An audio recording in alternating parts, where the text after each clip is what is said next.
జాబిలి చల్లనని వెన్నెల దీపమని తెలిసిన గ్రహణము రాకాగదు.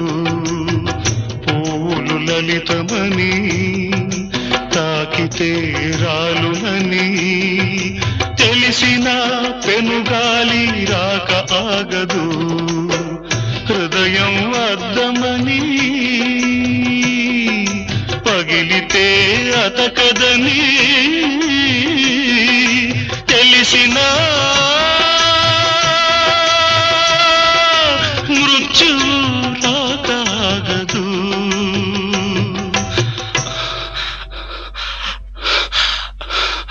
మృత్యువు రాకాగదు. ఆగదు ఏ నిమిషము నీ కోసము